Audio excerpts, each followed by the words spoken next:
வணக்கம் பிரபுகளே, இப்படி நிலமாக இருக்கிறீர்களா? மீண்டும் ஒரு காணொலியில் உங்களை சந்திப்பதை மற்ற மகிழ்ச்சி கொள்கின்றேன். பிறந்திருக்கின்ற பொழுது நல்ல பொழுதாக இருக்க வேண்டும் என்று எல்லோருக்கும் பொதுவான இறைவனை பிரார்த்தித்துக் கொண்டு இன்றைய காணொலிக்குள் வரலாம் என்றிருக்கின்றேன். இன்றைக்கும் பல பேசு பொருட்கள் இருக்கின்றன. ஆனாலும் இவற்றிலிருந்து சற்று வித்தியாசமான முறையிலே ஒரு கொலை இடம்பெற்றிருக்கிறது. இது கொலையா தற்கொலையா என்பது ஒருபுறம் இருந்தாலும் கூட இந்த கொலையின் பிற்பாடு பல்வேறுபட்ட தகவல்கள் இப்பொழுது வெளிவந்து கொண்டே இருக்கின்றன. திட்டமிட்ட வகையிலே அரசு தரப்பு சாட்சிகளாக மாறிய நபர்கள் கொலை செய்யப்படுகிறார்களா? இவ்வாறாக வருகின்ற வேளையில் மேலும் பல அரசு தரப்பு சாட்சிகளாக மாறியிருக்கின்ற நபர்கள் மீண்டும் கொலை செய்யப்பட போகிறார்களா? இவைகள் தொடர்பாகத்தான் ஆராய்வது இன்றைய நிகழ்வாக இருக்கப் போகிறது. வாருங்கள் காணொலிக்குள் செல்வோம். யாராவது சப்ஸ்கிரைப் பண்ணாமல் காணொலியை பார்க்குறீங்கன்னு சொன்னால் தயவு செய்து சப்ஸ்கிரைப் பண்ணி போட்டு காணொலியை பாருங்கள். இப்பொழுது முழுமையான விடயத்துக்குள் வரலாம்.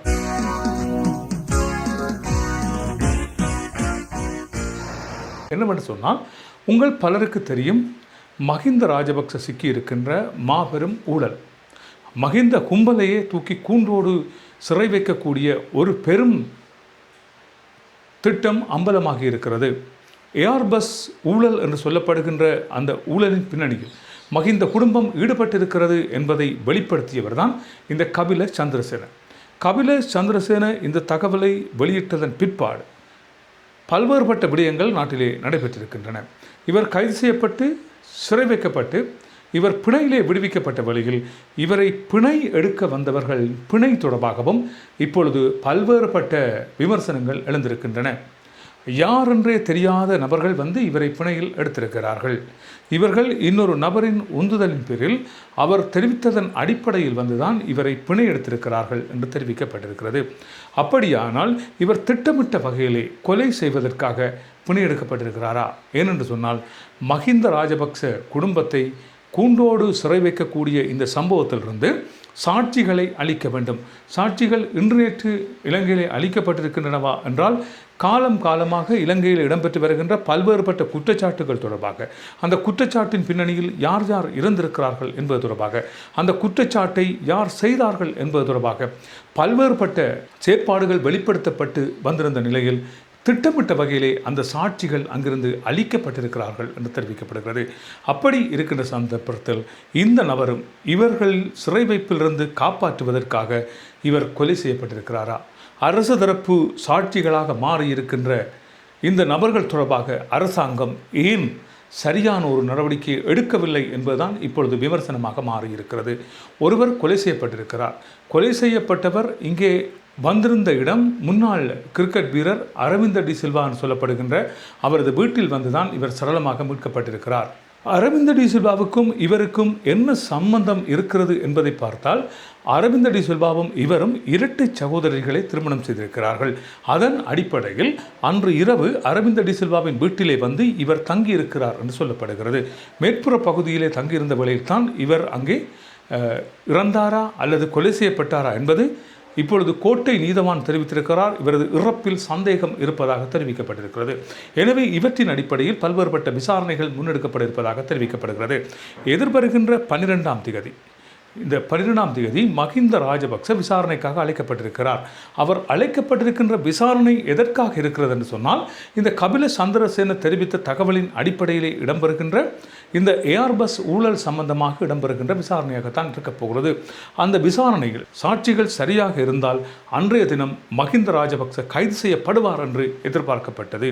இவர் கைது செய்யப்படுவாராக இருந்தால் பெரும் போராட்டங்களை தாங்கள் முன்னெடுப்போம் என்று மஹிந்த ராஜபக்ச தரப்புகள் தெரிவித்து வருகின்றன.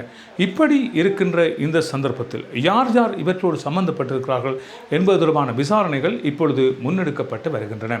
விசாரணைகளை திசை திருப்புகின்ற வகையில், சாட்சிகளை திட்டமிட்ட வகையிலே அளிக்கின்ற வகையிலே இந்த செயற்பாடுகள் இடம்பெற்றிருக்கின்றனவா என்பதுதான் இப்பொழுது பெரும் பேசுபொருளாக மாறியிருக்கிறது. மஹிந்த ராஜபக்ச கும்பலிடம் பணம் பெற்றுக்கொண்டு யாரோ இந்த சம்பவத்தை செய்து முடித்திருக்கிறார்கள் என்று சொல்ல தோன்றுகின்றது. 2010-15 காலப்பகுதியில் மஹிந்த ராஜபக்சவால் மேற்கொள்ளப்படுகின்ற இந்த ஏர்பஸ் கொள்வனவிலே பாரிய முறைகேடுகளை இந்த கபில சந்திரசேன வெளியிட்டிருக்கிறார். இவருக்காக பிணை வழங்கப்பட்ட அந்த பிணையிலே இருக்கின்ற சந்தேகம் காரணமாக இவரது பிணை மறுக்கப்பட்டு இவர் மீண்டும் கைது செய்வதற்கான நடவடிக்கைகள் எடுக்கப்பட்டிருக்கின்ற நிலையிலே தான் இவர் இறந்திருக்கிறார் என்று சொல்லப்படுகிறது. எனவே இவைகள் தொடர்பாக பெரும் விமர்சனம் இப்பொழுது எழுந்திருக்கிறது. அது மாத்திரமல்ல, பல்வேறுபட்ட சந்தர்ப்பங்களில் பல்வேறுபட்ட விடயங்கள் இலங்கையிலே இப்பொழுது அனுரகுமார் திசாநாயக்கா அரசாங்கத்தால் கண்டுபிடிக்கப்பட்டு வந்து கொண்டிருக்கின்றன. இப்படி இருக்கின்ற இந்த சமயத்தில் அனுரகுமார் திசாநாயக்காவால் மேற்கொள்ளப்பட்டு வருகின்ற பல்வேறுபட்ட செயற்பாடுகளில் பலர் அரசு சாட்சிகளாக மாறியிருக்கிறார்கள். பிள்ளையானது வழக்கு விசாரணையில் கூட பல பிள்ளையானது சகாக்கள் அரசு தரப்பு சாட்சிகளாக மாறியிருக்கிறார்கள். இவ்வாறு அரசு தரப்பு சாட்சிகளாக மாறியிருக்கின்ற இந்த நபர்கள் தொடர்பாக இப்பொழுது அவர்களது பாதுகாப்பு உறுதிப்படுத்தப்பட வேண்டும் என்பதாக கருத்துக்கள் இப்பொழுது வலுப்பெற்றிருக்கின்றன. அரசு தரப்பு சாட்சிகளாக மாறியிருக்கிற நபர்கள் திட்டமிட்ட வகையிலே கொல்லப்படுகிறார்கள். இந்த வழக்குகளோடு சம்பந்தப்பட்ட நபர்கள் கொல்லப்படுகிறார்கள் என்று வருகின்ற வேளையில் இப்பொழுது சிறையிலே இருக்கின்ற பலர் காப்பாற்றப்பட வேண்டிய ஒரு தேவை இப்பொழுது எழுந்திருக்கிறது. சுரேஷ் சலையவாக இருக்கட்டும், பிள்ளையானாக இருக்கட்டும், அல்லது டிஎம்பிபி கட்சியில் இருந்து பிள்ளையானோடு சேர்ந்து இயங்கி இப்பொழுது அரசு தரப்பு சாட்சிகளாக மாறியிருக்கின்ற பலர் நபர்கள் இப்பொழுது இருக்கிறார்கள். இவர்கள் யாவரும் இப்பொழுது என்ன செய்ய வேண்டும் என்று சொன்னால் இவர்களது பாதுகாப்புகள் உறுதிப்படுத்தப்பட வேண்டும் என்பதாக தெரிவிக்கப்பட்டிருக்கிறது. அதே வேளையில் மஹிந்த ராஜபக்ச 12ஆம் தேதி விசாரணைக்காக அழைக்கப்பட்டிருக்கிறார். இந்த விசாரணையில் இவரது குற்றம் நிரூபிக்கப்படுமாக இருந்தால் நிச்சயமாக இவரது குற்றம் நிரூபிப்பதற்குரிய சான்றுகள் இருக்கின்றன. இவரது குற்றங்கள் நிரூபிக்கப்படுமாக இருந்தால் இவர் கைது செய்யப்படுவார். இவர் கைது செய்யப்பட்டால் இவரது உயிரும் பாதுகாக்கப்பட வேண்டும் என்பதாகவே இப்பொழுது கருத்துக்கள் முன்வைக்கப்படுகின்றன. என்னவென்று சொன்னால் இவரை திட்டமிட்ட வகையிலே கொலை செய்யலாம். இந்த வழக்கு விசாரணையிலிருந்து இவர் திசை மாற்றப்படலாம். எனவே இவரது உயிர் பாதுகாக்கப்பட வேண்டும் என்ற கருத்துக்கள் முன்வைக்கப்படுகின்ற அதே வேளையில் சுரேஷ் சலையும் உயிரும் பாதுகாக்கப்பட வேண்டும் என்பதாக கருத்துக்கள் முன்வைக்கப்படுகின்றன. ஈஸ்டர் தாக்குதலின் பிரதான சூத்திரதாரிகளில் ஒருவராக கருதப்படுகின்ற சுரேஷ் சலை இப்பொழுது சிறை வைக்கப்பட்டிருக்கிறார். சிறை வைக்கப்பட்டிருக்கின்ற இந்த சுரேஷ் சலையின் பாதுகாப்பும் உறுதிப்படுத்தப்பட வேண்டும் என்பதாகவே தெரிவிக்கப்பட்டிருக்கிறது. அது தவிர பல்வேறுபட்ட முறைகேடுகளில் ஈடுபட்ட முன்னாள் அரசாங்கத்தில் இருந்த பெரும் அதிகாரிகள் எல்லாம் இப்பொழுது பாதுகாப்பு தேடி இவர்களுக்கும் பாதுகாப்புகள் வழங்கப்பட வேண்டும் என்பதாக கருத்துக்கள் முன்வைக்கப்படுகின்றன. ஏனென்று சொன்னால் திட்டமிட்ட வகையில் ஒரு சம்பவத்தை மறைப்பதற்காக இந்த கொலைகள் இடம்பெறுகின்றன. இவரது கொலை தொடர்பாக, அதாவது கபில சந்திரசேனவின் கொலை தொடர்பாக மருத்துவர்கள் மற்றும் கோட்டை நீதவான் போன்றவர்கள் இவரது மரணத்தில் சந்தேகம் இருக்கிறது என்றே தெரிவித்திருக்கிறார்கள். எதற்காக இவர் போலியான பிணை வழங்கப்பட்டு இவர் விடுவிக்கப்பட்டார் என்கின்ற கேள்வியும் எழுந்திருக்கிறது. இவருக்காக பிணை பெற்ற அந்த நபர்களிடம் விசாரணைகள் மேற்கொண்ட வேளையில் சாதாரணமாக ஒரு 15,000 ரூபாய்க்காகத்தான் தாங்கள் இருவர் 30,000 பணத்தை பெற்றுக்கொண்டே இவருக்காக அந்த கையொப்பம் இட்டோம் என்பது போன்று அவர்கள் தெரிவித்திருக்கிறார்கள். எனவே பணத்துக்காக இவர்களை ஒழுங்கு செய்த அந்த இரு நபர்களிடமும் இப்பொழுது விசாரணைகள் மேற்கொள்ளப்பட்டு வருகின்றன. ஏன் இவர்கள் இவ்வாறான செயற்பாடுகளில் ஈடுபட்டார்கள் என்பது ஒரு கேள்விக்குரிய விடயமாக இப்பொழுது மாறியிருக்கிறது. திட்டமிட்ட வகையிலே இவர் சிறையில் இருந்து விடுவிக்கப்பட்டு, அதாவது பிணை பெறப்பட்டு இவர் கொலை செய்யப்பட்டிருக்கிறாரா என்ற கோணத்தில் தான் இப்பொழுது விசாரணைகள் முன்னெடுக்கப்படுகின்றன. இதன் பின்னணியில் பலர் இருக்கிறார்கள் என்று சொல்லப்படுகிறது. அரசாங்கம் சரியான முறையில் விசாரணைகளை மேற்கொள்ளுமாக இருந்தால் இதிலே பெரும் தலைகளெல்லாம் சம்பந்தப்படும் என்று தெரிவிக்கப்பட்டிருக்கிறது. சரி, இந்த மரணத்தின் பின்னர் பல்வேறுபட்ட சந்தேகங்கள் வெளியிடப்பட்டு இப்பொழுது விசாரணைகள் முன்னெடுக்கப்பட்டு வந்த வண்ணமே இருக்கின்றன. இவரது மரணத்திலே ஏதோ ஒரு சந்தேகம் இருப்பதாக சொல்லப்படுகிறது. மஹிந்த ராஜபக்ச கும்பலால் இவர் திட்டமிட்ட வகையிலே கொலை செய்யப்பட்டாரா, அல்லது இவர் தற்கொலை செய்து கொண்டாரா, அல்லது இந்த விசாரணைகள் மேற்கொண்ட போலீஸ் தரப்பால் எந்த விதமான தகவலும் வெளியிடப்படவில்லை. பூட்லரால் ஒரு தகவல் வெளியிடப்பட்டிருக்கிறது. என்னவென்று சொன்னால் கதவிலே இவர் தூக்கில் தொங்கி இருக்கிறார் என்பது போன்றுதான் தெரிவிக்கப்படுகிறது. இந்த கதவில் தொங்குகின்ற விடயங்கள் பல்வேறுபட்ட விடயங்களை நாங்கள் பார்த்திருக்கிறோம்.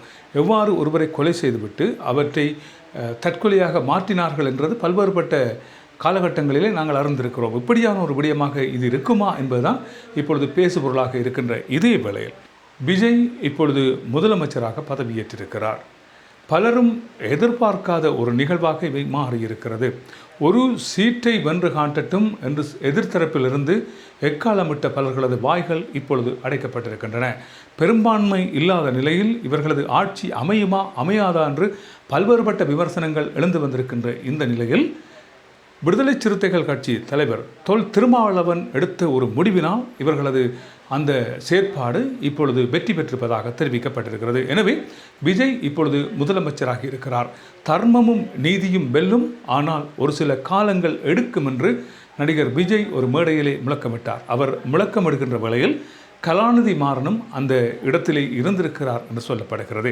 அப்படி இருக்கின்ற நிலைமையில் கலாநிதி மாறன் கூட நினைத்து பார்த்திருப்பாரோ தெரியாது, விஜய் ஒரு காலத்தில் முதலமைச்சராக வந்து தங்களுக்கு எதிராக நிற்பார் என்று யாருமே நினைத்திருக்க மாட்டார்கள் என்பது போன்றுதான் தெரிவிக்கப்படுகிறது.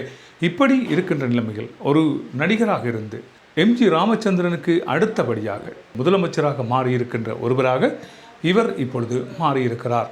எனவே இவருக்கு பல்வேறுபட்ட பாராட்டுகள் தெரிவிக்கப்பட்டு வருகின்ற அதே வேளையில் இவர் அரசியல் அனுபவம் அற்றவர், நன்றாக செயற்பட மாட்டார் என்கின்ற பல்வேறுபட்ட விமர்சனங்களும் ஒரு பக்கம் எழுந்தபாடாகத்தான் இருக்கின்றன. எனவே திரைப்படம் வேறு, அரசியல் வாழ்க்கை வேறு என்று சொன்னவர்களும் இந்த திரைப்படங்களில் பேசுகின்ற வசனங்களை வைத்துக்கொண்டு முதலமைச்சராக முடியாது என்று விஜயை ஏளனம் செய்தவர்களும், திரைப்படத்திலே விஜய் பேசுகின்ற பஞ்ச் டயலாக்குகளை வந்து இவர் மேடையிலே பேசி இவ்வாறான ஒரு செயற்பாடை மேற்கொள்கிறார் என்று தெரிவிக்கப்பட்டிருந்த வேளையில் கூட திமுக அரசாங்கத்தால் விஜய்க்கு பல்வேறுபட்ட நெருக்கீடுகள் கொடுக்கப்பட்ட வேளையில் அவரது தனிப்பட்ட வாழ்க்கையில் அவரது மனைவியால் அவருக்கு மேற்கொள்ளப்பட்ட ஒரு இடையூறின் போதும் மனம் தளராது எவ்வாறாக தனது பணிகளை முன்னெடுத்து பிரச்சாரங்கள் பல தவிர்க்கப்பட்டிருந்தன. அவருக்கு இருந்த பல்வேறுபட்ட பிரச்சனைகள் காரணமாக அவர் பிரச்சாரங்கள் பலவற்றை தவிர்த்தார் என்று சொல்லப்படுகிறது.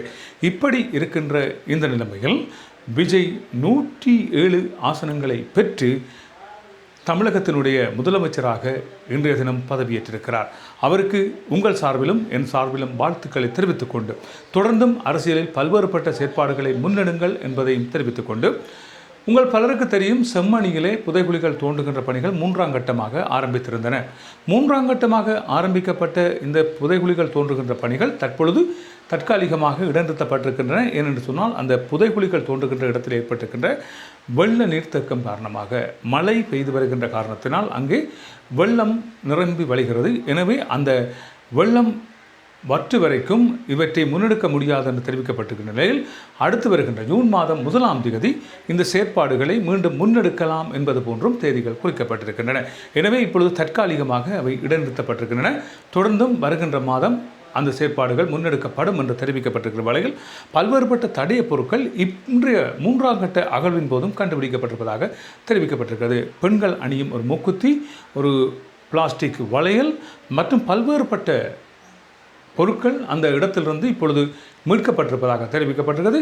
இன்னும் பல உடலங்கள் இவற்றிலே புதைக்கப்பட்டிருக்கலாம் என்பது போன்றும் தெரிவிக்கப்பட்டிருக்கிறது. இப்பொழுது 3ஆம் கட்ட பணி தற்காலிகமாக இடைநிறுத்தப்பட்டிருக்கிறது என்பது மட்டும் இப்பொழுது தெரிய வந்திருக்கிறது. நல்லது உறவுகளே, மற்றொரு செய்திக்குறிப்பில் உங்களை சந்திக்கலாம். அதுவரை அன்பு வணக்கங்களை கூறி விடைபெறுகிறேன். நன்றி, வணக்கம்.